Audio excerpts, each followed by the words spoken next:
You know that feeling, that tightness in your chest, jaw clamped shut, thoughts just racing. Oh, yeah. Like squirrels on caffeine, right? It's that weight, that overwhelm, the physical tension stress brings.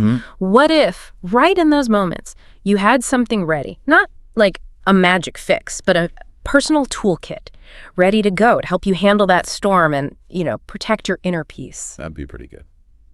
Welcome back to the deep dive. Today, we're really diving into that, building your personal stress toolkit. We've gone through a lot of material, looking at well-being, psychology, resilience. All the good stuff. Yeah. And our mission here is to unpack the best ideas, understand why these tools work, not just what they are, and give you practical strategies, things you can actually start using, like today, to build a more resilient you. It's such a critical topic because, let's face it, stress, it's just part of life, isn't it? Absolutely unavoidable. Exactly. We can't pretend it won't happen. But what the research really shows is it's not about getting rid of stress.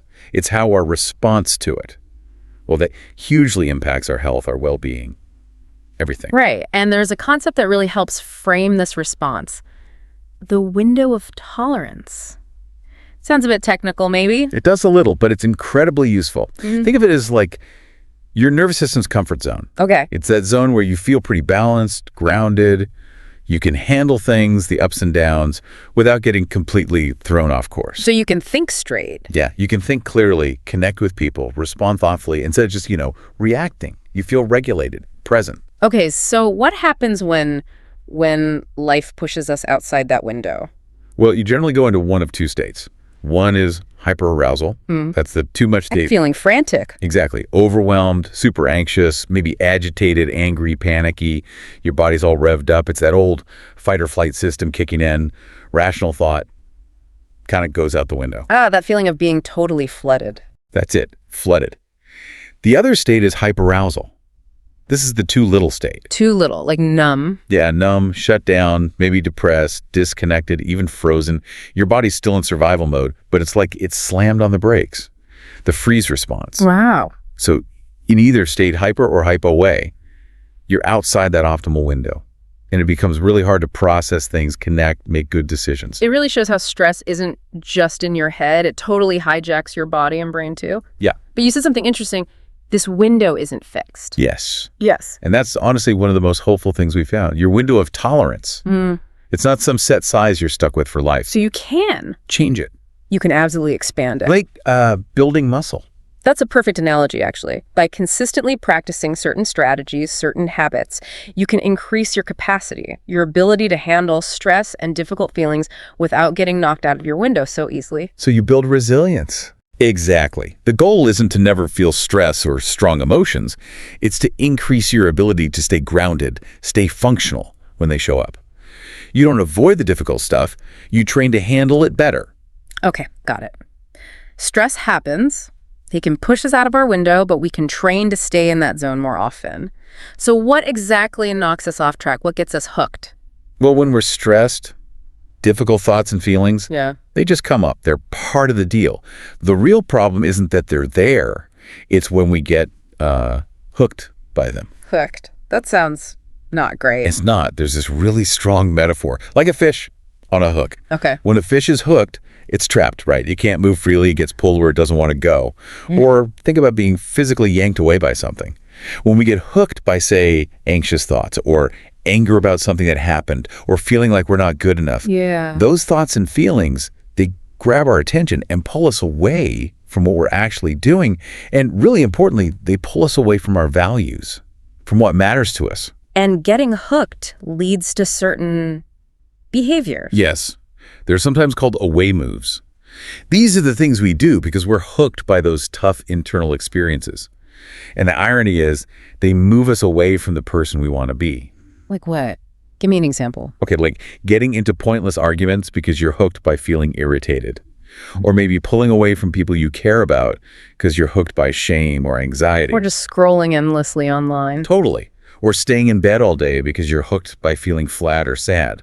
Those are all away moves. So the pattern is stress brings difficult stuff. We get hooked. We do these away moves. And that takes us further from our values, from the life we want.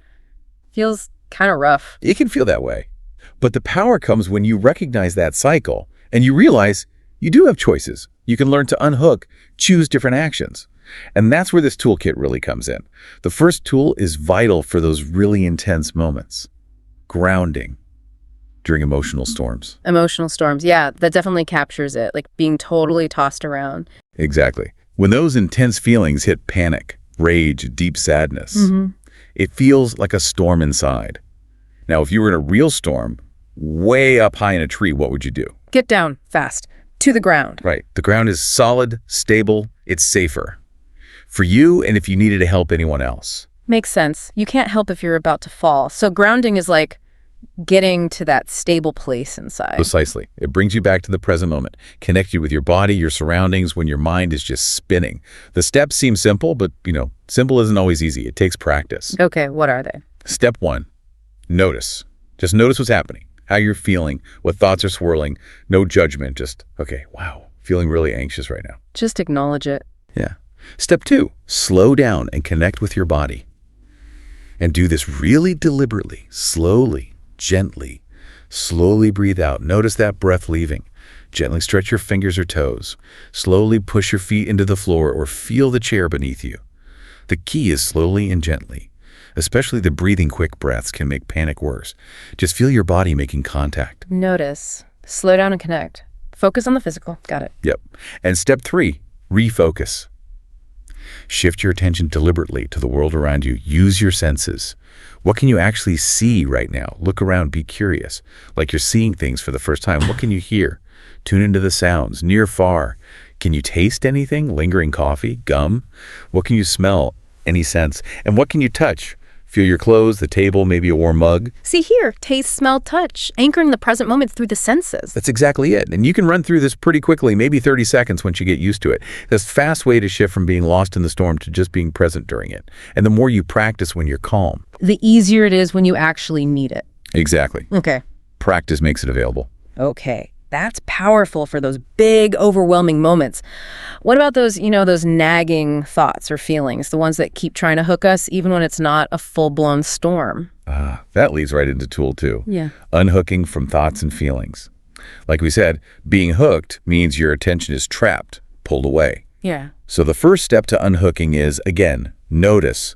Just realize it's happening. Like catching yourself replaying a conversation while you're supposed to be working? Exactly that. Yeah. Or you realize you're only half listening to someone because your mind's worrying about something else. Guilty. Okay, so notice you're hooked. Then what? Then step 2 is to name what hooked you. Just silently label it, kindly, accurately. Not analyzing, just naming. Like, Why? There's that worry thought again. Or, okay, noticing sadness. Or, planning thoughts. You can say, I'm having the thought that. Or feeling of frustration. Naming it creates just a tiny bit of space. It helps you see it as a thought or feeling passing through rather than being it. Okay, notice the hook, name it gently. And the third step, refocus and engage. Gently, but firmly, bring your attention back to what you were doing or what you want to be doing right now. Re-engage fully. If you were listening to your friend, really listen. Look at them, hear their tone. If you were doing a task, focus on the physical actions. Pour your attention back into the present. Choose where your attention goes. But what if it just hooks you again? Like 5 seconds later, doesn't that mean you failed? Not at all. Yeah. And this is so important. Getting hooked is totally normal. It's human. Yes. The skill is in the unhooking. There's this great idea if your thoughts hook you 1,000 times. You practice unhooking 1,000 times. You got it. It's not about stopping the hooks from appearing. It's about getting better and quicker at noticing and releasing yourself. Gently, patiently, again and again. Every time you unhook, you strengthen that muscle of conscious attention. That makes it feel much more achievable, like practice, not pass-fail. Okay, so grounding for storms, unhooking for those sticky thoughts. What's next in the toolkit? Tool 3 is acting on your values. We touched on values with the away moves, right? Values are like your deepest desires for how you want to be, how you want to treat yourself, others, the world. They're your internal compass. Things like being kind or patient or courageous. Exactly. Loving, wise, attentive, committed, responsible, caring, generous, grateful, all those qualities. And especially when you're stressed or dealing with difficult feelings, consciously choosing actions guided by your values is incredibly powerful. It's the direct opposite of an away move.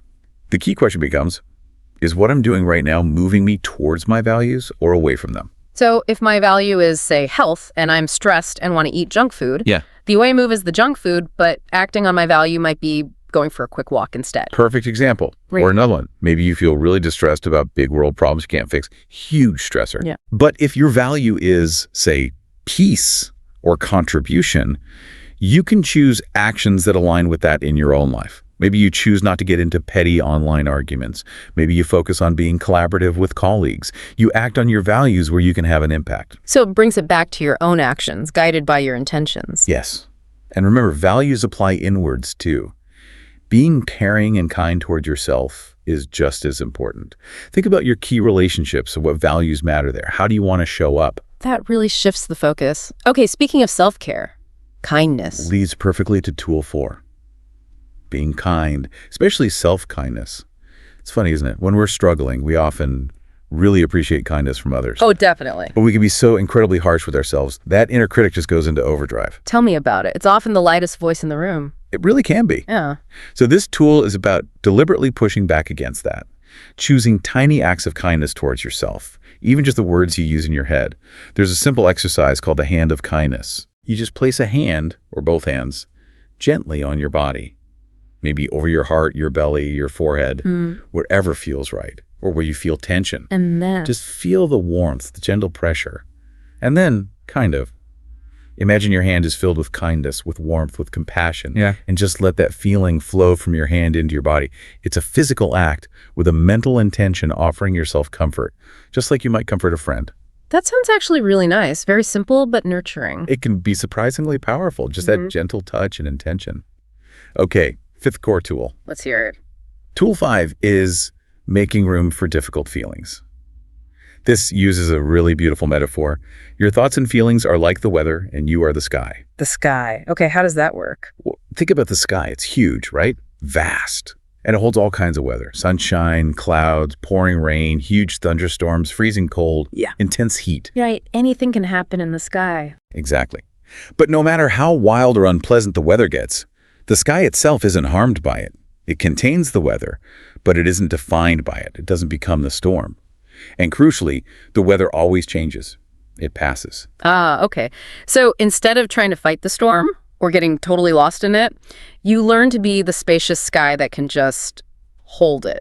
That's the core idea. When difficult feelings or thoughts come up, instead of battling them or being consumed by them, you practice noticing them with a kind of curiosity, like watching clouds drift by. You acknowledge they're there, anxiety is visiting, and you make space for them to just be without letting them run the show or convince you they're the ultimate truth.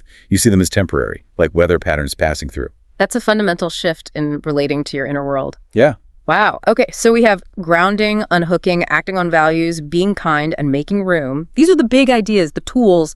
But how do we actually, make them stick? How do you build that emotional muscle and really expand that window of tolerance? Right, that's where the daily habits come in. Knowing the tools is one thing, but making them work when you need them, that takes consistent practice. It's like knowing how to lift weights versus actually going to the gym regularly. There's a whole range of practical habits we can build. Okay, lay them on us. How do we start building this toolkit day to day? First up, movement. Yeah. Simple stuff. Movement breaks, stretching, walking, dancing, even playing with a pet. Anything that gets your body moving helps regulate the nervous system. Physical activity, definite mood booster. Totally. Then, mind-body practices. These are huge. Meditation, mindfulness, guided practices, just observing thoughts without judgment. Yoga, Tai Chi, Qigong. Things that combine gentle movement, breath, and focus. They directly train your ability to stay present and handle sensations. Which helps with grounding and making room. Exactly. Then there's focused attention practice. You can do this anywhere. Just pick an everyday activity, drinking tea, washing dishes, listening, and practice being fully engaged. Just drinking the tea. Just listening. It builds that refocusing muscle for unhooking. Turns boring stuff into practice time. I like it. It does. Breathing techniques are key too. Even just simple, slow, gentle breathing. Noticing your breath, slowing the exhale. It calms things down fast. There are specific techniques, sure, but conscious, slow breathing is powerful. Blowing bubbles works too, honestly. Okay, I might try that. You should. Also, progressive muscle relaxation. If you hold tension physically, this is great. Tensing and then releasing different muscle groups, noticing where you hold stress and letting it go. Journaling, getting worries out of your head and onto paper, especially helpful before bed to improve sleep. Like an anxiety download. Pretty much. Yeah. And think about sensory and environmental aids. Little things, a calming photo, a smooth stone to hold, a nice essential oil, stepping away from the screen, look out the window, getting outside in the sun. Building little moments of calm into the environment. Yes. And don't forget connection, reaching out for support, and also contributing, helping others. It takes you out of your own head and builds purpose. And finally, practicing reframing thoughts, catching that catastrophic thinking, this is the worst, and gently shifting to something more balanced, like, this is tough, but I can handle it, or I've gotten through hard things before. As a whole menu of options. And many of these, like the mind-body stuff, journaling, warm bath, avoiding doom scrolling before bed, they really help build a solid bedtime routine for better sleep. And sleep is foundational for handling stress. So it's not just knowing the tools for the crisis moments. It's about building this daily structure, these habits, that make the tools actually work well when you need them. It's building that internal capacity. That really is the core takeaway. Stress happens, it's part of life, but you're not powerless. We've talked about these really useful inner tools: grounding, unhooking, values, kindness, making room, and crucially, the daily habits that strengthen them and expand your resilience. And building this toolkit, this resilience, it's not a one-and-done thing, is it? It's ongoing. It absolutely is an ongoing practice. And the real power, I think, isn't about making stress vanish. It's about building your capacity to navigate it, to stay connected to what matters to you, even when things are tough, and to keep choosing actions that move you towards the life you want, no matter what the internal or external weather is doing. That feels like real empowerment. Okay, so as we wrap up this deep dive, maybe a final thought for you listening. From everything we've discussed today, all these tools and habits, well, just one small thing, one small, consistent practice you could commit to starting. Think about how even one tiny daily action, chosen on purpose, aligned with how you want to be, could start to really strengthen your resilience and protect your peace over time.